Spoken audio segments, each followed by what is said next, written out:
నమస్తే. సామాన్యుడి చేతిలో సామాజిక అస్త్రం నంబర్ 1 న్యూస్‌కి స్వాగతం. నేను రవీంద్ర. ఆంధ్రప్రదేశ్ రాష్ట్ర ముఖ్యమంత్రి నారా చంద్రబాబు నాయుడు ఆయన పదవికి రాజీనామా చేస్తున్నారా? అంటే ఒక రకమైనటువంటి ప్రచారం జరుగుతుంది. అవును, చంద్రబాబు నాయుడు సీఎంగా రాజీనామా చేస్తున్నారు. ఎన్డీఏపై అవిశ్వాస తీర్మానం పెట్టబోతున్నారు. ఆ పార్టీకి ఉన్నటువంటి 16 మంది ఎంపీలు బయటికి రాబోతున్నారు. అంటే ఎన్డీఏ ప్రభుత్వంపై కేంద్రంలో అవిశ్వాస తీర్మానం పెడుతున్నారు. ఇది ఒక చర్చ. దేశవ్యాప్తంగా కొన్ని ప్రాంతాలలో జరుగుతున్నటువంటి ప్రచారం. అయితే ఇది ఎంతవరకు వాస్తవం? అంటే ఇక్కడ ఎన్డీఏలోంచి తెలుగుదేశం పార్టీ బయటికి వస్తే ఏమన్నా నష్టమా అని డౌట్ రావచ్చు. భారతీయ జనతా పార్టీకి తీవ్రమైనటువంటి నష్టమే కలుగుతుంది. ఎందుకనంటే బీజేపీకి దాదాపుగా 240 మంది ఆ పార్టీకి స్వయంగా ఉన్నారు. 540కి పైగా ఉన్నటువంటి ఎంపీలు టోటల్ ఎంపీస్లో. అయితే మిత్రపక్షాలతో కలిపి 290 వరకు ఉన్నారు. ఇలాంటి క్రమంలో ఒకవేళ తెలుగుదేశం పార్టీ 16 మంది ఎంపీలు బయటకు వస్తే అప్పుడు కొంత వారికి ఉన్నటువంటి మెజారిటీ అనేది బలం అనేది తగ్గుతుంది. అలాగే కొంతమంది ఇంకా 3, 4, 5 ఇట్లాగా కొన్ని పార్టీలకు ఎన్డీఏలో భాగస్వాములైనటువంటి పార్టీలకు ఎంపీల సంఖ్య ఉంది.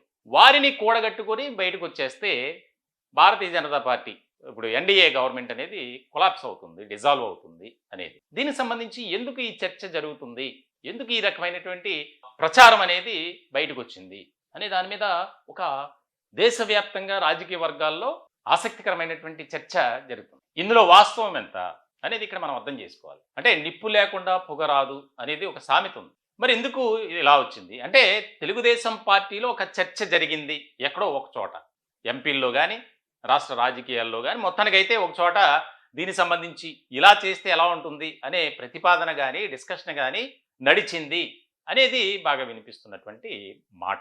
దీనిపై దాదాపుగా ఒక 4-5 రోజుల నుంచి తీవ్రమైనటువంటి చర్చ తెలుగుదేశం పార్టీలో అంతర్గతంగా కూడా. ఇప్పటికే దాదాపుగా తెలుగుదేశం పార్టీ కేంద్ర కార్యాలయం మంగళగిరి ఏదో సందర్భంలో చంద్రబాబు నాయుడు కార్యాలయానికి వెళ్తున్నారు. ఇలా అక్కడ ఉన్నటువంటి ముఖ్య నేతలతో, అలాగే ఎంపీలు, ఎమ్మెల్యేలు, మంత్రులు వారితో కూడా టెలికాన్ఫరెన్స్ నిర్వహిస్తున్నారు. ప్రధానంగా దానిలో చర్చకు వచ్చినటువంటి అంశం ఇదేనంట. పార్టీ వర్గాల ద్వారా మాకు తెలిసినటువంటి విషయం. ఎందుకు ఈ విధంగా జరుగుతుంది? మనం ఏమీ అలాంటి ప్రతిపాదన పెట్టలేదుగా, మరి ఎందుకు ఆ రకమైనటువంటి టాక్ వచ్చింది బయటికి అనేది. అయితే దీనికి సంబంధించి పార్టీ తరపున ఒక ఖండన, మేము అలా లేదు, ఇది కేవలం ప్రచారం మాత్రమే, దీన్ని నమ్మొద్దు అని పార్టీ పరంగా మనం బయటికి చెప్తే ఒక మెసేజ్ అనేది ఇస్తే అది మనకు ఉపయోగపడుతుంది. ఒకవేళ కూటమిలో విభేదాలు సృష్టించడానికో లేకపోతే ఒక రకమైనటువంటి ఆలోచన విధానాన్ని రేకెత్తించే విధంగా చేస్తున్నారేమో, దయచేసి దీన్ని మనం సీరియస్గా తీసుకోవాలి అనే దాని మీద మొత్తం అందరూ కూడా అభిప్రాయాలు వ్యక్తపరిచారట. దానికి సంబంధించి తెలుగుదేశం పార్టీ ఒక పోస్ట్ అనేది పెట్టి దానిపై ఒక చర్చ మనం చూస్తున్నాం స్క్రీన్ మీద. తెలుగుదేశం పార్టీ అఫీషియల్ దీంట్లోంచి ఉత్తరాది సోషల్ మీడియాలో వైరల్ అవుతున్న ఫేక్ ప్రచారం ఇది. ఏపీ ముఖ్యమంత్రి చంద్రబాబు గారు రాజీనామాకు సిద్ధమయ్యారని, ఆయన కుమారుడు లోకేష్ తమ రాష్ట్రానికి చెందిన 16 మంది ఎంపీలతో కేంద్రంలోని ఎన్డీఏ ప్రభుత్వంపై పార్లమెంటులో అవిశ్వాస తీర్మానం పెట్టనున్నారని ఈ ప్రచార సారాంశం. ఇది పూర్తిగా అవాస్తవం.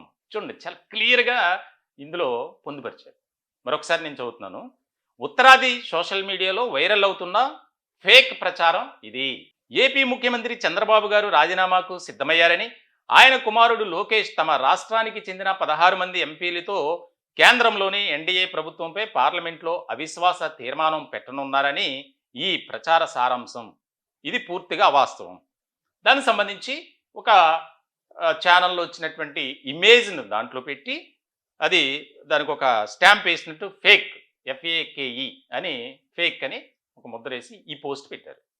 ఇప్పుడు దీనిపై ఒక చర్చ. అంటే అసలు ఆలోచన లేకుండా ఎందుకు నేషనల్ మీడియా ఈ టాపిక్ మీద డిస్కషన్ కానీ అలాగే ఆర్టికల్స్ కానీ ప్రచురం టెలికాస్ట్ చేస్తాయనేది. అంటే ఎవరో కొంతమంది ఎంపీల మధ్య ఈ యొక్క సంభాషణ జరిగింది మీడియా ప్రతినిధుల సమక్షంలో, కాబట్టే దీనిపై ఇంత చర్చ జరుగుతుంది అనేది. ఏదేమైనప్పటికీ ఎన్డీఏలో తెలుగుదేశం పార్టీ ఒక కీలకమైనటువంటి మిత్రపక్షం, భాగస్వామి.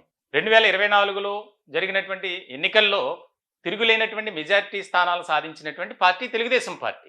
అది ఆంధ్రప్రదేశ్లో బలమైనటువంటి ఒక రాజకీయ వ్యవస్థ, ఒక శక్తి, అందులో డౌటే లేదు. సో ఇలాంటి సందర్భంలో ఈ రకమైనటువంటి అంశం ఎందుకు బయటకు వచ్చింది అంటే, గతంలో కూడా తెలుగుదేశం పార్టీ నాయకులు ఏదైతే మాట్లాడుకున్నటువంటి అంశం ఉందో అదే బయటకు వచ్చింది. లోకేష్ డిప్యూటీ సీఎం అంశం, దాని గురించి మనకు తెలుసు ఏ రకమైనటువంటి రాద్ధాంతం జరిగిందో. సో ఇటువంటి క్రమంలో జాతీయ రాజకీయాల్లో తెలుగుదేశం పాత్ర చాలా కీలకమైంది. నారా చంద్రబాబు నాయుడు ఆ టైంలో థర్డ్ ఫ్రంట్ అని రకరకాలుగా ప్రచారం జరిగింది. సో ఇటువంటి క్రమంలో ఇది ఒక ముఖ్యమైనటువంటి పరిణామంగా, ఒక ఇంపార్టెంట్ ఇష్యూగా ఒక చర్చ, అంటే ఎంపీల మధ్య ఈ సంభాషణ ఖచ్చితంగా జరిగింది కాబట్టే ఇది బయటకు వచ్చింది. మరి వేరే ఇతర పార్టీల గురించి ఏం మాట్లాడలేదే.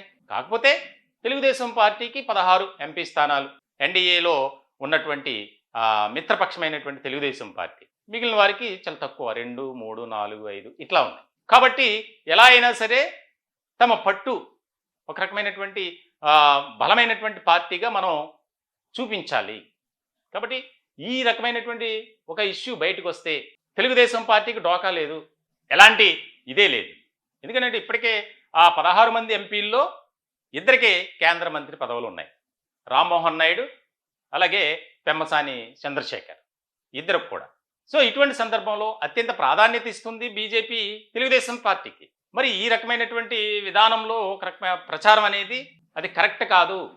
రాజకీయ వర్గాల్లో ఒక రకమైనటువంటి చర్చ జరుగుతున్నటువంటి నేపథ్యంలో దీనికి సంబంధించి ఏంటి, అసలు ఎందుకు వచ్చింది అనే దాని మీద పూర్తి స్థాయిలో అటు భారతీయ జనతా పార్టీలో పెద్దలు, తెలుగుదేశం పార్టీలో ఉన్నటువంటి పెద్దలు కూడా ఫోకస్ పెట్టి దానికి సంబంధించి ఒక దీని మీద వివరణ కూడా కోరినట్లు, అలాగే నరేంద్ర మోదీ, ప్రధానిగా ఉన్నటువంటి నరేంద్ర మోదీ కూడా ఎందుకు ఈ విధమైనటువంటి ప్రచారం బయటకు వచ్చింది అనే దాని మీద ఇంటర్నల్గా ఇంటెలిజెన్స్ వ్యవస్థ ద్వారా ఒక విచారణ చేయిస్తున్నట్లు కూడా తెలుస్తుంది. మొత్తానికైతే ఒక రకమైనటువంటి కలకలాన్ని కలిగించేటువంటి అంశమే ఇది. ఎందుకంటే దేశ రాజకీయాల్లో ఎన్డీఏలో కీలకమైనటువంటి భాగస్వామి తెలుగుదేశం పార్టీ. అదే జరిగితే చాలా కీలకమైనటువంటి పరిణామాలు చోటు చేసుకుంటాయి దేశ రాజకీయాల్లో. ఎన్డీఏలో కూడా ముఖ్యంగా ఆంధ్రప్రదేశ్లో కూడా కూటమి మొత్తం విచ్ఛిన్నం అయ్యే అవకాశాలు ఉంటాయి అనేది కూడా రాజకీయ వర్గాల్లో జరుగుతున్నటువంటి చర్చ. కానీ ఇదంతా ఫేక్ అని తెలుగుదేశం పార్టీ నిర్ధారించింది కాబట్టి ఎవరో కావాలని క్రియేట్ చేశారు అనే చర్చ కూడా జరుగుతుంది. రాజకీయ వర్గాల్లో మాత్రం దాన్ని కొట్టిపారేస్తున్నారు. ఎందుకంటే ఇది తెలుగుదేశం పార్టీలోంచి వచ్చినటువంటి వ్యవహారం కాబట్టి ఇంత నేషనల్ మీడియాలో ఒక అంశం వచ్చిందంటే వారు అంత ఈజీగా దాన్ని టేకప్ చేయరు అనేది కూడా చర్చ జరుగుతుంది. చూడాలి మరి ఏం జరుగుతుంది ఏంటి. రానున్న రోజుల్లో జాతీయ రాజకీయాల్లో ఎలాంటి మలుపులు చోటు చేసుకుంటాయి, కీలకమైనటువంటి అనూహ్య పరిణామాలు చోటు చేసుకుంటాయి అనేది చాలా ముఖ్యమైనటువంటి అంశంగా మారింది. ఈ టాపిక్పై మీ అభిప్రాయాలను కామెంట్ రూపంలో తెలియజేయండి. దయచేసి మా ఛానల్ని సబ్స్క్రైబ్ చేసుకోండి. మరొక ముఖ్యమైనటువంటి విషయం ఏంటంటే, నెంబర్ 1 మీడియా సంస్థలు, నెంబర్ 1 ఓటీటీ అని ఒక ప్లాట్ఫామ్ని తీసుకొచ్చింది. దానికి సంబంధించి త్వరలోనే అనేక రకాల కేటగిరీల్లో ప్రజలందరికీ ఉపయోగపడి అన్ని వర్గాల వారికి, చిన్నారులు, యువతులు, మహిళలు, నిరుద్యోగులు, అలాగే రైతులు, అనేక విషయాలు ఆ కేటగిరీస్లో మేము పొందుపరచడానికి సిద్ధంగా ఉన్నాం. దానికి సంబంధించి వర్క్ జరుగుతుంది. దయచేసి నెంబర్ 1 ఓటీటీని డౌన్లోడ్ చేసుకోవాలని మిమ్మల్ని కోరుతున్నాం. Thank you.